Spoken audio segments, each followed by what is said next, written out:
Salut à tous et bienvenue dans ce 5e et dernier épisode du Making of d'Irréparable. Dans cet épisode, on vous parle de la post-production. On ira en studio avec Tristan où on a réalisé le sound design du film et je vous montrerai comment on a reconstruit des moments narratifs rien qu'avec des sons qui n'existaient pas au tournage. Et puis, spécial guest, dans la dernière partie de cet épisode, on reçoit Bastien Grivet qui nous parle pas tellement de ce dont il a l'habitude de parler, à savoir des belles images qu'il fait, mais plutôt de la musique. Vous allez écouter ça, c'est vraiment impressionnant. C'est parti. Fais un mauvais choix, chérie. Ça faisait plaisir à ton pote. Ça fait du bien de changer aussi. Bah, t'aimes plus mes bureaux, non? Bon alors Tristan, tu es qui? Je suis monteur son à France Télévisions, également professeur de son à Ciné Creatis Montpellier. Et là, plus récemment, je suis en train de reprendre le studio des Aviateurs, avec qui on fait plein de choses. On fait du mixage de documentaires, on fait de la publicité, on fait du sound design pour des films d'animation de l'ESMA notamment. Et ça consiste en quoi? Consiste à l'enregistrement de tous les comédiens. On enregistre pas mal de personnes sur Montpellier et sur Paris. Des comédiens qui désirent un peu se lancer aux grosses têtes d'affiche comme Philippe Pétieux, comme Feu Benoît Alman, Juliette de Gênes, etc. Donc il y a l'organisation de tous les comédiens et ensuite on va passer au montage son. Et c'est là qu'on va créer un petit peu toutes les ambiances, tous les effets qu'on a besoin. C'est toi qui enregistres les effets, qui les fabrique? On les fait un petit peu à la main, on a toujours un petit micro avec un petit peu de bazar histoire de faire un peu de bruitage. On a un là que tu pourrais nous faire en direct. Qu'est-ce qu'on pourrait faire là-dessus? J'avais dû faire des pas de chien pour faire les petites griffes. Alors ça marchera peut-être pas bien sur celui-là. J'ai pris ça aussi. Pour la petite anecdote, c'est avec ça qu'ils ont fait les blasters dans Star Wars. En fait, c'était un grand pont sur un câble. Et une fois bien étiré, en tapant dessus avec un micro un peu proche, on peut reproduire le son du laser. Du coup, j'avais pris celui-là pour pouvoir faire des petits lasers maison aussi. Allez. Et alors, je viens te voir pour un film. Qu'est-ce que t'en penses? Moi, j'étais assez partant pour bosser dessus. J'avais vu le scénario, je trouvais ça intéressant. Je vous ai laissé gérer toute la partie tournage en disant par contre, je suis disponible pour la post-production. Ça, c'est le truc qui m'amuse le plus. On n'a pas la contrainte du tournage, ça peut se faire un soir. C'était combien de temps qu'on a passé? Une bonne passe de 7 heures pour arriver à tout faire. Et après, ça a été retake par retake. Et t'es content du résultat? Je suis assez content du résultat, bien sûr. Forcément, on a toujours envie de faire plus. Après, on était pris par les contraintes du Nikon, mais moi, j'ai pris beaucoup de plaisir et ça m'a fait plaisir de pouvoir déjà bosser avec toi. Et surtout, ce qui m'a beaucoup plu dans le projet, ça a été aussi l'aspect collaboration avec les étudiants et leur montrer, voilà, ça c'est un produit fini, qu'est-ce qu'on a fait, comment on est arrivé là-dessus, qu'est-ce qui leur manque pour arriver à ça, et de les avoir fait mettre un peu la main à la pâte là-dedans pour qu'ils participent au projet. Moi, je trouve que c'est ce qui m'a le plus plu là-dedans. Alors, le son qu'ils ont fait sur le plateau, est-ce que tu l'as trouvé bon? Est-ce qu'il y avait Ouais. des trucs à... Les prises étaient chouettes, il y avait peut-être 2-3 petits passages, un poil détimbré, mais après on était dans une voiture, il n'y avait pas beaucoup de place. J'ai pas eu trop de problèmes liés aux prises. Après, il y a toujours des galères en post-prod, mais on avait déjà des bonnes choses. L'avantage pour la moto, c'est qu'on a eu justement des sons seuls qui ont été pris sur le tournage qui sont relativement qualitatifs, donc avec l'image. Il y a eu un petit peu de montage, le petit vroom vroom, c'est moi qui l'ai rajouté pour vraiment accentuer le fait qu'on l'entende vraiment revenir.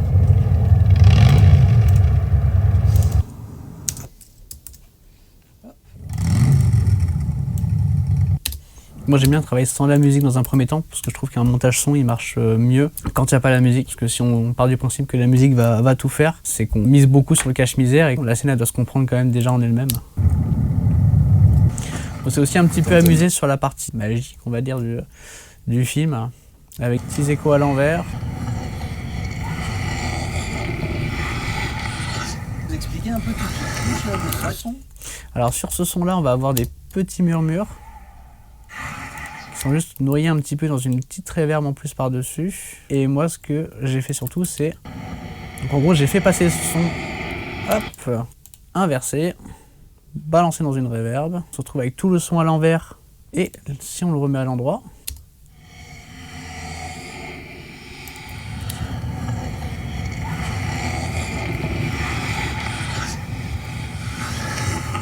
Bon, il n'avait pas autant, c'est moi qui l'ai refait, mais Génial. Bon alors du coup t'es content? je suis très content. J'ai pu m'amuser. J'aime bien faire face un petit peu aux problèmes qui arrivent en post-prod et vraiment aussi tout ce qui est réaliste, parce que c'est là qu'on peut faire du travail un peu plus subtil. Arriver à faire en sorte qu'on ait un rendu uni comme si on avait juste une seule prise de son, alors qu'en fait il y a beaucoup de travail derrière. Pour moi c'est quelque chose qui me plaît beaucoup. Cool. Merci Tristan. Avec grand plaisir. Shit. Bon, mon gars, tu le savais depuis le départ que ta bagnole c'est de la merde. Tu vois, fiston, Dans la vie, tu peux avoir tous les super pouvoirs du monde. Mais tu peux pas tout résoudre. Quand c'est foutu, c'est foutu. Allez. Vas-y, fonce. Alors Bastien, Ouais, tu fais de la musique depuis quand? je pense 5 ans.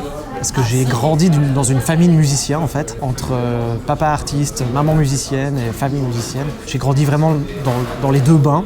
Et j'ai fait, on va dire, de la musique en école de musique en Suisse jusqu'à mes 16 ans.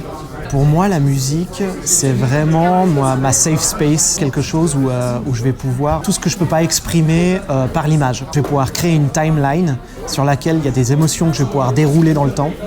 Et l'image, c'est quelque chose que je vais pouvoir dérouler dans l'espace. Le rapport avec les musiciens de musique de film, c'est ça qui t'intéresse? J'ai toujours été fan des musiques de films, surtout bien sûr John Williams, James Newton Howard et d'autres grands noms de la musique de film depuis que je suis tout petit.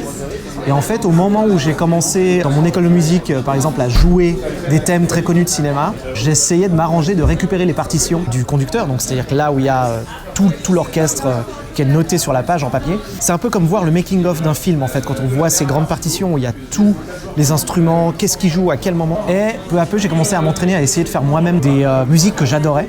Et depuis, je suis des fois commissionné pour faire ça pour des orchestres.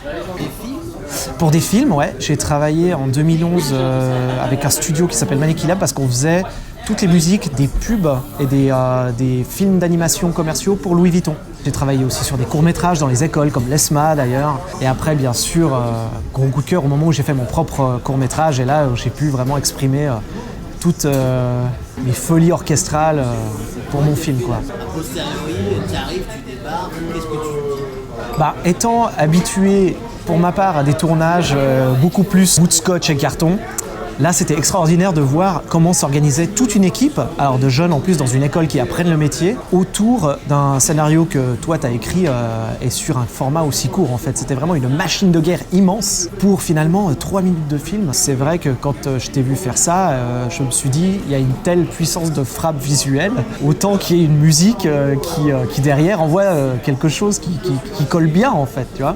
Tu avais en tête? En fait, en voyant l'ambiance que tu mettais en image et puis l'interaction entre les personnages, automatiquement dans ma tête j'ai commencé à penser à une musique et j'étais là, ça pourrait être pas mal. Et puis en fait au fur et à mesure du tournage j'étais là, mais c'est obligé, je vais lui proposer. Et quand toi tu m'as dit j'aime bien une approche un peu Amblin, orchestrale et tout ça, j'ai dit ok c'est parfait, on va partir là-dessus. Ouais. Qu'est-ce que tu en dis, cette référence? En fait, c'était une excellente référence, Zemeckis, parce que du coup, il travaille avec Alan Silvestri. Il est très justement dans le travail de la mise en accent de certaines actions vraiment timées. Et mon inspiration pour ton court-métrage, c'était The Post, un super film de Steven Spielberg, où en fait, il y a une tension palpable du début à la fin du film, sans qu'il se passe une action vraiment imposante à l'écran. Mais la tension arrive par la musique et par les dialogues et tout ça, ce qu'on a exactement dans ton film. Le soir du montage, je te donne les images.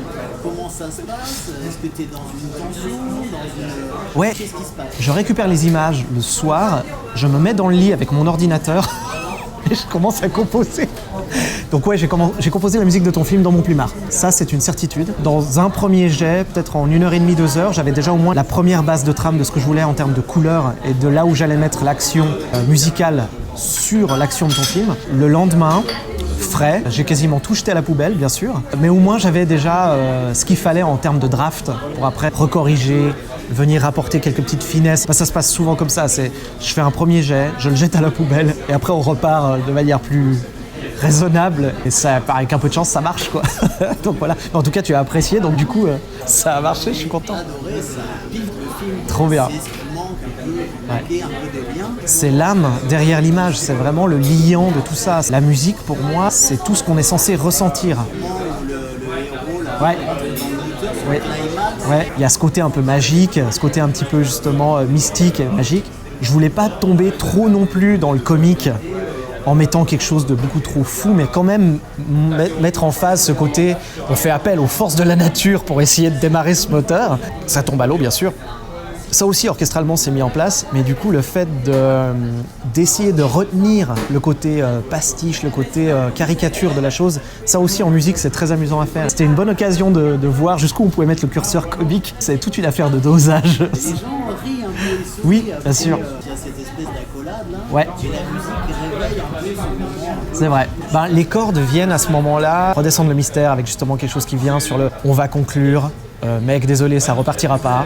On se détend. Et là, les cordes viennent amener ça, parce qu'ils ont vraiment cette volonté d'apporter du liant justement aux émotions. Et du coup, ça, c'est pour ça, les cordes, c'est parfait. Donc, Motivation à ce film, t'en retires quoi? ce que j'en retire de ce film, c'est énormément d'infos sur qu'est-ce que j'aimerais apporter dans mes prochains tournages. C'était trop bien de voir ça, parce que là, je sais que moi, mes prochains courts-métrages, je sais qu'est-ce que je vais vouloir mettre en place en termes de planning, technologie et autres, et assistance, surtout, beaucoup d'assistance.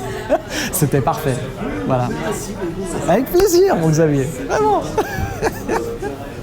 Voilà les amis, vous savez tout à peu près sur ce film et les galères qu'on a rencontrées et surtout le plaisir qu'on a pris à réaliser ce petit film tous ensemble.